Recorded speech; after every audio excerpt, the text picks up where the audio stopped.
فزعتي قد أزدت لك.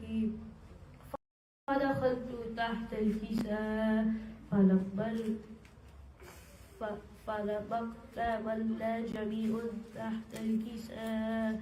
أخذ أبي رسول الله بطر في القساء وأوبأ بيده اليمنى إلى السماء وقال اللهم إني هؤلاء أهل البيت وخاصتي وحبتي لحمي ودموهم لحمي يؤذوني ما يؤلمهم ويحزنوني ما يحزنهم.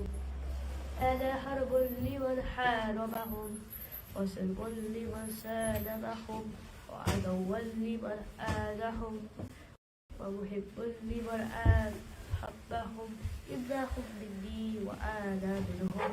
فاجعل صلواتك وبركاتك ورحمتك وغفرانك ورضوانك علي وعليهم وأذهب عنهم الرجس وطهرهم تطهيرا. اللهم صل على محمد وآل محمد. فقال الله عز وجل يا ملائكتي وسكان سماواتي إني ما خلقت سماء مبنيا ولا أرض منهيا ولا قمر منيرا ولا شمس مزية ولا فلق يدور ولا بحر يجري ولا فلق يسري إلا في محبة هؤلاء الخمسة الذين هم تحت الكساء. فقال الأمين جبرائيل يا ربي ومن تحت الكساء؟ فقال عز وجل هم أهل بيتي نبوتي ومأتين رسالتي هم فاطمة وأبوها وبألها وبنوها. اللهم صل على محمد وآل محمد. فقال جبرائيل يا ربي أتذر لي أن أهبط إلى الأرض لا أكون معهم سادسا. فقال الله نعم قد أذنت لك. فهبط الأمين جبرائيل وقال السلام عليك يا رسول الله. العلي الأعلى يقرئك السلام ويخصك بالتحيات والإكرام ويقول لك وعزتي وجلالي إني ما خلقت سماء مبنيا ولا أرض منهيا ولا قمر منيرا ولا شمس مزية ولا فلق يدور ولا بحر يجري ولا فلق يسري إلا لأجالكم ومحبتكم وقد تزيدني أن أدخل معكم فهل تزالوا لي يا رسول الله؟ فقال رسول الله وعليك السلام يا أمير وحي الله إنه نعم قد أذنت لك. فدخل جبرائيل فأنا تحت الكساء. فقال لأبي الله قد أوحي إليكم يقول إنما يريد الله ليذهب عنكم الرجس أهل البيت ويطهركم تطهيرا. اللهم صل على محمد وآل محمد. فقال علي لأبي يا رسول الله أخبرني ما لجلوسنا هذا تحت الكساء من الفضل عند الله. فقال النبي والله ما ساني بالحق نبيا واستفاني بالرسالة ناجي ما ذكر خبرنا هذا في محفل من محافل أهل الأرض وفيه جمع من شيعاتنا ومحبينا إلا ونزلت عليهم الرجة وحفت بهم الملائكة واستغفرت لهم إلى أن يتفرقوا فقال لينجزوا الله فزنا وفاز شئاتنا ورب الكعبة فقال النبي ثانيا يا والله بأساني بالحق نبي واصطفاني بالرسالة نجي ما يقر خبرنا هذا في محفل من محافل أهل الأرض وفيه جمع من شيعاتنا ومحبينا وفيهم هو إلى ففرج الله حماه ونبه إلا وكشف الله غمه ولا طالب حاجاتي إلا وقال الله حاجته فقال ليرئيزوا الله فزنا وسئدنا وكذلك الشيعاتون فازوا وسعيدوا في الدنيا والآخرة ورب الكعبة اللهم صل على محمد وآل محمد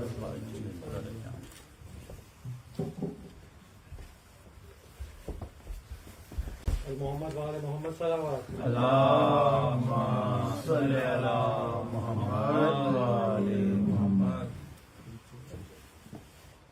जब मुझे आपके कातिल ने हमारा बाबा जब मुझे आपके कातिल ने हमारा बाबा हर तमाचे पे सकीना ने हर तमाचे पे सकीना ने पुकारा बाबा जब मुझे आपके कातिल ने हमारा बाबा मुझ बालों से पकड़ कर है तमाचे मारे मुझ बालों से पकड़ कर है तमाचे मारे मैंने सरशिमर से मांगा जो तुम्हारा बाबा जब मुझे आपके कातिल हमारा बाबा आपके सीने पे आराम से सोने आपके सीने पे आराम से सोने वाली सो के अब खाक पे करती है गुजारा बाबा जब मुझे आपके कातिल है हमारा बाबा वो जो दुनिया अपने तोहफे में मुझे बख्शे थे वो जो दुनिया अपने तोहफे में मुझे बख्शे थे उसको बेदर्दी से जालिम ने उतारा बाबा जब मुझे आपके कातिल हमारा बाबा नौके नेज़ा पे उसे देखूं तो देखूं कैसे नौके नेज़ा पे उसे देखूं तो देखूं कैसे मेरा असगर था मुझे जान से भी प्यारा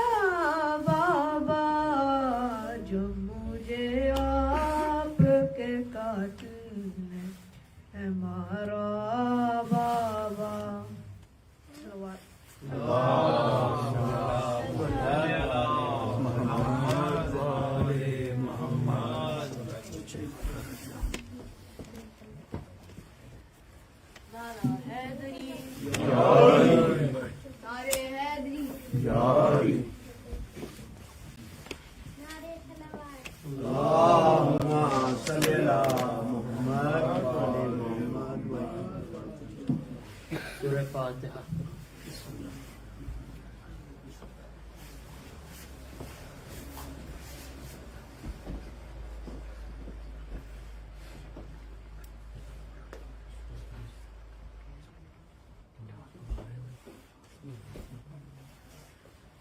أعوذ بالله من الشيطان الرجيم. بسم الله الرحمن الرحيم. رب اشرح لي صدري ويسر لي أمري واحلل عقدة من لساني يفقهوا قولي. أعوذ بالله من الشيطان الرجيم. بسم الله الرحمن الرحيم. الحمد لله رب العالمين والصلاة والسلام على سيدنا وعزيمنا وحبيب قلوبنا وشفيع نفوسنا بالقاسم محمد. اللهم صل على محمد وعلى محمد وعلى أهل بيت الطيبين والطاهرين والمعصومين والمظلومين. الحمد لله الذي جعلنا من المتمسكين بولاية سيدي ومولاي علي بن أبي طالب. اللهم صل على محمد وعلى محمد. Let us together recite Dua al-Izlam. Bismillahirrahmanirrahim. Allahumma kulli waliyika al-Hujjat ibn al-Hassan salawatuka alayhi wa ala alihi fi hadhihi as-sa'a wa fi kulli sa'a waliyan wa hafizan wa qaidan wa nasiran wa dalilan wa aina hatta tuskinahu warzuqna tawwa wa tumatti'ahu fiha tawila.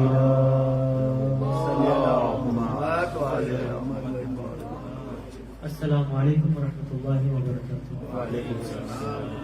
All praises be to Allah subhanahu wa ta'ala, the creator of this universe, who has given us yet another opportunity to come to the Farsh of Imam Hussain alayhi salam, and once again commemorate him and learn from his teachings.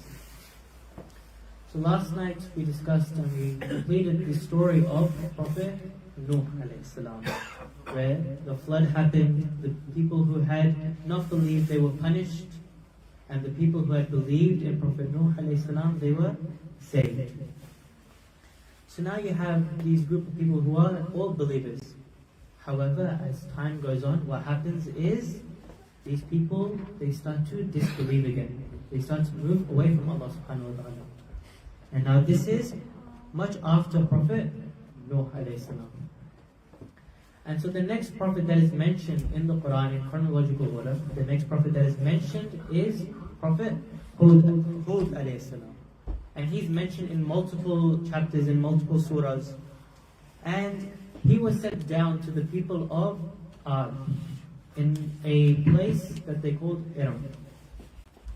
Now in the Quran, Allah subhanahu wa ta'ala, He tells us that this city, these people, they were very, very civilized, they were very advanced for their time.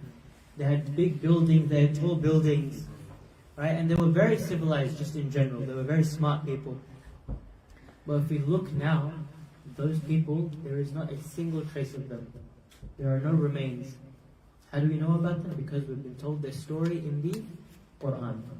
And so inshallah we'll begin in their story and we will try to gain a couple lessons, and then if we have time inshallah we'll also go through Prophet Saleh's story, because it is a very, very similar experience, and we will look at some of the comparisons between the two prophets. Please recite as-salawat. Allahumma salli ala Muhammadin wa ali Muhammad.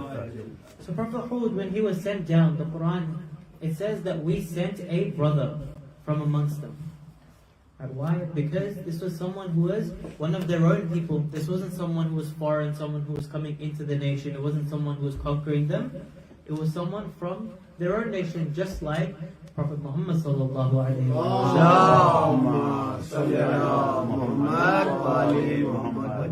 The very first people that he talked to, who he spread the message of Islam to, were the people of his city, the people in Makkah. Right? And so just like that, Prophet Hud, he was trying to spread the message of Islam, of Allah subhanahu wa ta'ala, amongst his own people. That it would seem like it was brotherly advice, that it was useful advice, that he's from amongst them.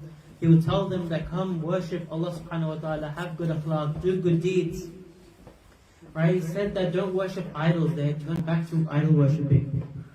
He said that don't worship these idols, there's nothing for you in these idols.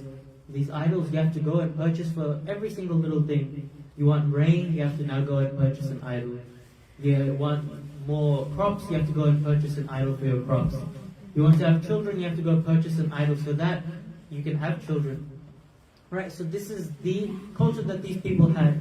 And so Prophet Hud, he came and told them that I don't even want anything. And my God, Allah subhanahu wa ta'ala, He doesn't want anything from you either. You don't have to pay for every single little thing. Right, believe in Him and you will receive His mercy. You will receive His bounties. Right? But they do not listen. Now the people they were also very strong. They were built really well. They were very strong-bodied people. And they had a lot of strength. That's why they were able to build so many things at that time, many years, thousands of years ago. Right? And so Allah subhanahu wa ta'ala even told them, He said that I will add strength on top of your strength. If you come and accept. They still didn't accept. They were very arrogant. Then there was a minor punishment of Allah where they had to live through a drought.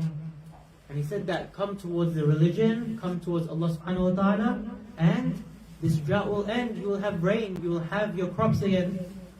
Still they were too arrogant, they didn't want to turn back. They did not feel like they needed anyone's help. Because they had gotten so far, they had a nice civilization, they had a nice city, they were strong people, they thought we don't need anyone else except for ourselves. We'll solve all of our own problems. Right? And they said one thing that we keep hearing again and again, just like we heard in the story of Prophet Noah, and we hear in many of the Prophet stories, that we do not want to leave the ways of our ancestors. Right? Our people, our fathers, our grandfathers, they've now turned to idol worshipping. And just like they are idol worshipping, we also want to idol worship. That is the way of our ancestors. We're not going to leave that. And so what they would do is the small group of people that did believe, they would ridicule them. See how we're getting very, very similar to Prophet Noah. And this continues on even all the way until our Prophet. Right? We see very, very similar things. And so now the believers of Prophet Hud, they're being ridiculed. They said that our idols will punish you. To Prophet Hud and his believers, they said that our idols will punish you. Prophet Hud, obviously, he's not going to be scared. Idols can't do anything, they're not real. And when nothing was happening, they said that we will come and hurt you. This is how they threatened Prophet Hud. And so eventually what happened with the people of Prophet Hud, after they didn't listen for a very, very long time, is that finally the punishment came. Why? Even after all those warning signs that we talked about, there was a drought, that Allah subhanahu wa ta'ala, He told them He would give them more if they accepted. They didn't accept any of it. Finally they said that our idols, they will punish you if your God doesn't punish us first. And so then Prophet Hud, he prays for a punishment on the people of Ad. And in that punishment there are really, really strong winds, very high winds that come. They had, as we said, very nicely well-built cities, but the winds, obviously, of Allah subhanahu wa ta'ala, who is going to come up against that? Right? And so they came and it destroyed everything. For 7 nights and 8 days, that wind, it didn't stop. And it was a very, very strong wind. People, what they would try to do is the wells in the ground, they would try and hide in those wells. That maybe there is some way that the wind will go over us and we will be able to escape. We will stay down here and be safe. Even those people hiding in the wells, we find, they were ripped out of those wells and destroyed. So they would be ripped out, they would be carried, and they were killed. And the whole entire community, those people, the people of Prophet Hud, they were completely flattened. Nothing is left of them. Right? Even if you go now, there is no signs, there are no remnants of these people. So now Prophet Hud, he takes his people, the believers that he had, and he migrates. He goes to a new place. He travels up north. Right? And now this civilization, there is still a sign of. But this civilization is also one that was punished. These are the people of Thamud. And we will also talk about them today. Because these people, they were believers, right? They came with Prophet Hud. So they've just escaped one punishment. And they've seen that this is what Allah subhanahu wa ta'ala does to the non-believers, those who do not accept His message. So they've just come, they move, they migrate with Prophet Hud, but then suddenly again they become non-believers. And so then again very similar. Allah subhanahu wa ta'ala, He says that I gave them a prophet, I gave them a brother from amongst them. And this was Prophet Saleh. And then what does Prophet Saleh tell them? He says that you are the descendants of Ad. These were your grandfathers, your forefathers who ran away. They were the believers of the Prophet. They saw what had happened to the unbelievers. What are you doing now? You've turned back to idol worship. You've turned your faces away from Allah subhanahu wa ta'ala. What are you doing? But again, they said that no, we don't want to believe. Look at us. Because these again, they were the people of Ad, so they brought all of their technology, they brought all of their intelligence, all of the things that they already knew, they took with them. And they took that and they built a new civilization, even better civilization. And these people, they started to get so intelligent. For example, in the summer, they would live out onto the fields. Then in the winter, to stay warm, they started to create their homes in caves. Where it wasn't just, you know how we think about cavemen in our movies and stories and stuff, where they just go inside a hole into the mountain and stay there. They said that they would actually build rooms in these caves. They would have complicated homes in these caves. Right, this is how advanced they got. And so they thought that we're good. We don't need anything. We don't need this God. We're good as we are. Again, these people, they became arrogant. The people of Thamud, they became arrogant. And so then the Prophet Saleh, he keeps on trying. He tells them, he reminds them that turn back to Allah subhanahu wa ta'ala. And the people, they said that we used to respect you. When you were one of us, we used to respect you. But we've lost our respect for you now. Because now you're taking us away from our traditions. We have a very comfortable lifestyle. We're living well. We have nice homes. We have lots of food. We have, innovations. We have inventions. We're doing everything. We're living a nice, comfortable life. Why are you trying to take away from our comfortable life? This could ruin our lives. Right, what had happened to them? They had become attached to this dunya. And so that's something that we need to take away from these people, that just a couple generations ago, their forefathers had run away from the punishment of Allah subhanahu wa ta'ala. And now they had become so immersed, they had become so obsessed with this material world, with what they had gotten in their comfortable life in this world, that they decided that we don't need Allah subhanahu wa ta'ala anymore. That everything we have is in this world, we're okay. We don't want to let any of it go. And so this is what they told Prophet Saleh, that we don't want to leave our extravagant lifestyle. And we see that there are actually three things I want to mention that frees your heart. Because these people, the people of Prophet Saleh, what had happened to them? They didn't want to listen because their hearts were frozen. Right? They didn't want to look at any of the signs. Their hearts were not moved by the words of Prophet Saleh. And so what are the three things that we find make your heart like stone, unmovable? Right? The first thing is adding to your sins without asking for forgiveness. So if you've committed a sin, if you've made a mistake, you should ask for forgiveness. Seek istighfar. Right? Ask Allah subhanahu wa ta'ala to forgive you for that sin. Instead, if you do not care, if you leave it, that yes, I've sinned, and then you add more on top of that, and you add more sins and more sins, this will make your heart like rock. It will freeze your heart. The second thing that freezes your heart is always looking for and wanting to be entertained. Now, I'm not saying, finding entertainment sometimes is a bad thing. We have a little bit of free time. We want to enjoy ourselves sometimes. That's okay. But if we only ever want entertainment, if we only ever want to enjoy ourselves, nothing else, we don't want to do any work, we don't want to pay attention to Islam, we don't want to do any worship, we don't want to do anything else except for entertain ourselves, then what that does is it moves us away from Allah subhanahu wa ta'ala, and again it freezes our hearts.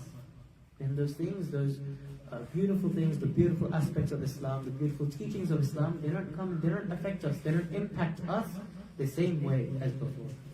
And then the third thing in the hadith, it's noted as sitting in a gathering of the dead. Now, what is a gathering of the dead? It was explained to us that the gathering of the dead is a gathering with people who are living extravagant lives without any care for anything else. They're only obsessed with this materialistic world, only the worldly things. The material things, the objects that you can find in this world, they only care about those. And if you are constantly in gatherings with only those types of people, this will make your heart frozen. It will make your heart unmovable. Now going back to the people of Prophet Saleh, they say that let us do what we want. We're living nice lives. There's no point in interrupting us. They started throwing accusations. They said that you're not truthful, or that if we would ever show them a sign that you're a magician, you're just speaking, you're trying to bring people under your spell. They said that bring us a sign. And they said that we will ask our idols, that the idols will provide a sign, and then you ask your God, that He will also provide a sign. And so they came, they asked the idols for a sign. Could the idols have brought any signs? No. Right, the idols are not real. Idols could not bring any signs. But then they said, okay, wait, but now you have to show us a sign. And they said a very specific sign. They didn't just say a sign. They said that we want you to bring a she-camel, so a female camel from this mountain. It has to come from this mountain, and it has to have these specific features. And they said very, very specific features, that it has to have these features. So now Prophet Saleh, he does dua. And when he does his dua, this mountain, it cracks open, and this female camel comes out exactly with those features. So now this is the miracle of Allah subhanahu wa ta'ala. They've all seen it. All of the people of Prophet Saleh, they've seen it.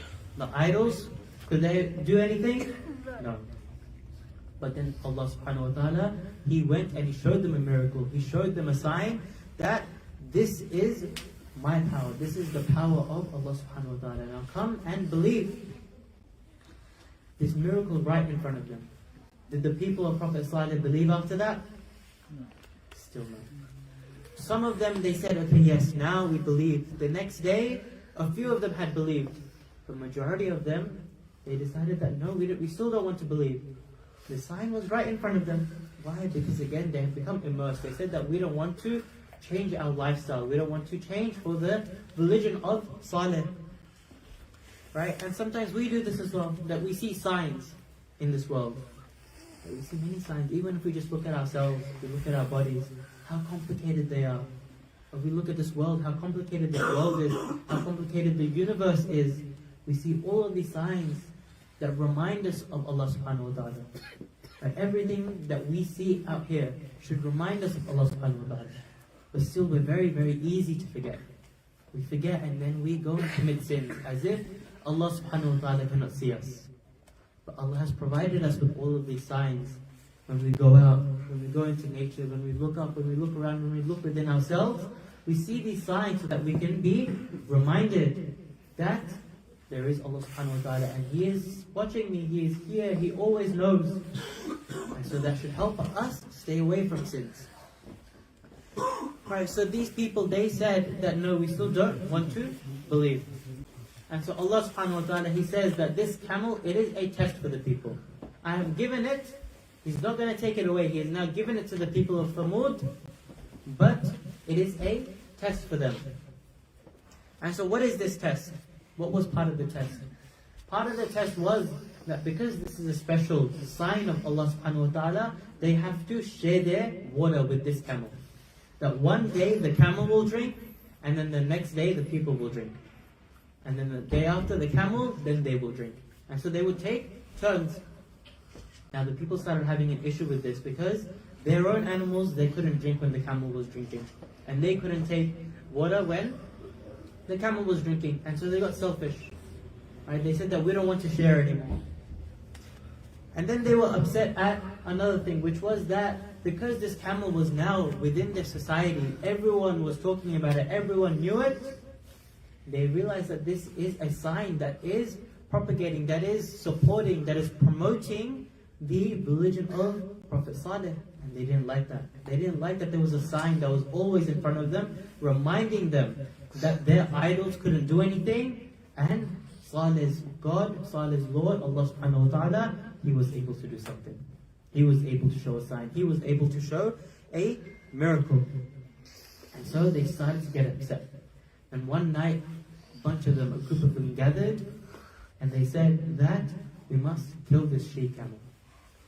They said they would kill it. Now what had Allah subhanahu wa ta'ala told them? That as long as this camel is alive within these people, within your community, then I will not send my punishment. But then if the camel dies, if it is killed, then I will send a punishment upon these people. And so again, even though these people, they had seen the signs, they know that this is the right path, they were too arrogant. They wanted all of the resources for themselves. They didn't want to be reminded that Prophet Saleh was right. And so they decided we're going to kill the camel. And they appointed one person who went and killed that camel. And the name that was given for this person, the person who had killed this camel, was the worst of these people, the worst of the early people. So amongst the early people, the ancient people, this was the worst of them. And so then we see that the whole community, the whole people of Thamud, they were punished. But why not just this one person? Because everyone who had gathered that time, all of that community, they were satisfied. They were happy that this sin was being committed. They were happy that the camel was being killed. And so Allah subhanahu wa ta'ala, except for the followers of Prophet Saleh and Prophet Saleh himself, He only saved them. And so Prophet Saleh, he asks for punishment. They kill the camel and he asks for punishment. Now these people, again, they have that same arrogance, just like we talked about the people of Prophet Nuh, how they said that, Nuh, where is the punishment? Come punish us. What is your Lord doing? These people, they actually did the same thing. They said that we've killed the camel now. Where is our punishment? What's happening? Nothing is happening to us. And so Prophet Saleh, he does dua. And he tells them that in 3 days you will be punished. But we find that on each of the 3 days, it has something different happens. In the Quran we see that on the first day their faces turn yellow. Then the second day their faces turn red. Then the third day their faces turn black. Then on the next day the punishment of Allah subhanahu wa ta'ala, it finally comes. So after 3 days the punishment comes, and there is a thunder that is so loud that the organs of those people, they burst.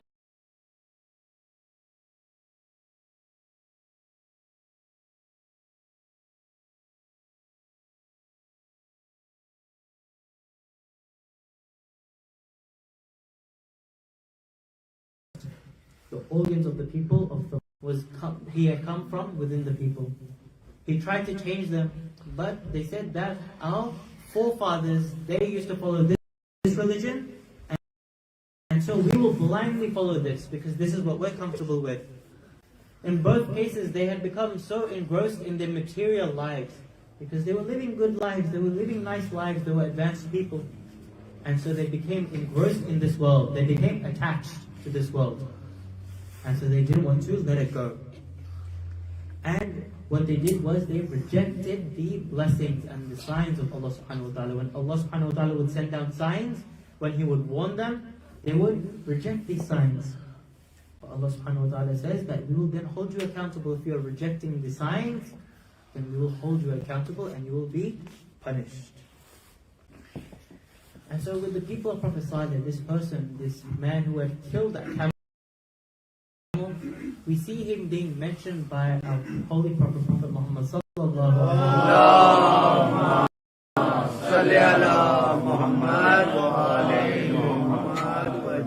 Nare Haidari. Ya Ali. Nare Salawat. Allahumma salli ala Muhammad wa ali Muhammad. Where does our Prophet mention this killer of the camel of Saleh? He says that killer who is known as the worst of the early people, he is the brother of the killer of Imam Ali alayhi salam. And you remember the story in Ramadan, when Ramadan came and the Holy Prophet was crying. Someone asked him, "O Prophet, O Nabi, why are you crying?" And so the Prophet, he tells the people that this is because I'm remembering that you, O Ali, you will be killed in Ramadan. You'll be killed in this month, just like the... Why? Because both of these, both the camel and Imam Ali, they were the signs of Allah subhanahu wa ta'ala. Imam Ali, he was such an important sign. He was the Imam, he was the guide for us, and they killed him. And after he was martyred in the masjid, he was being taken back. His companions were taking him back to his house. And when they were taking him back to his house, Imam Ali, he tells his companions that from here only my family will go forward. None of you will come with me to the house. Why, O Ali? Why is it that you will not allow anyone else to come closer to the house of Ali? Imam Ali would tell them that it is because my daughters are in that house and I do not want any of them to be crying and you hearing the sounds of their crying. Oh Imam Ali, just wait some years and you will see after Karbala, the daughters of Imam Ali, they are taken without the hijab. They are taken from Karbala to Kufa, from Kufa to Sham. Imam Zain al-Abidin, he says that what is one of the worst masa'ib, he says one of the worst masa'ib, one of the worst things I heard after Karbala was the sound, was the sentence of someone saying, "Oh Zainab bint Ali, come and stand here." This is one of the worst masa'ib that Imam Sajjad says. We see that after in the bazaar of Kufa, when that caravan, they are brought in, they are stopped. Ibn Ziyad says that I want this bazaar to be decorated. I want there to be decorations. I want everyone to come and see the daughters of Ali and Fatima. I want everyone to see the orphans of Hussain. And so they wait outside. They wait until it is decorated. And then they are taken, but they are not taken fast. They are taken slowly. We see that Imam Hussain, ever since the tragedy of Karbala has begun, has he used any miracles? He hasn't utilized any miracles. His companions, they were killed. He didn't use any miracles. His children were killed. There were no miracles. He himself, he was killed, he was slaughtered, his body was trampled in Karbala, and there were still no miracles. But we see in Kufa, Imam Hussain, the head of Imam Hussain on the spear, it begins to recite Quran. Why does it begin to recite Quran? Because even Imam Hussain at that time, he cannot bear that the people who have come to the bazaar of Kufa come and watch his sisters go through the bazaar. Inna lillahi wa inna ilayhi raji'un. Zabbak za'ib wa taslim al-amri. Hussain. Hussain, Hussain. Hussain, Hussain. Hussain, Hussain. Hussain, Hussain. Hussain, Hussain. Hussain, Hussain. Hussain, Hussain. Hussain, Hussain. Hussain, Hussain. Hussain, Hussain.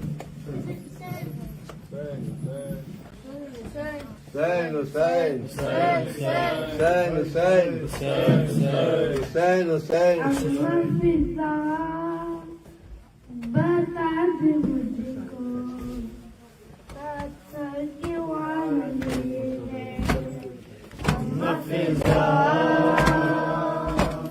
बता दे मुझको पत्थर की वाली है कैसा है ये चला दिल डूबी जा रही है क्या शाम आ गया फिजा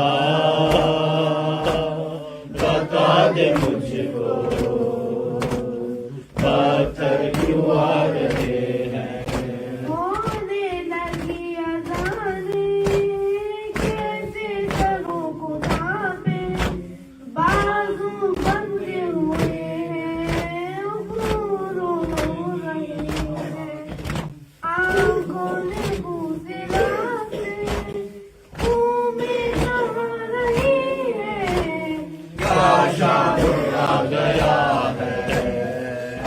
फिजा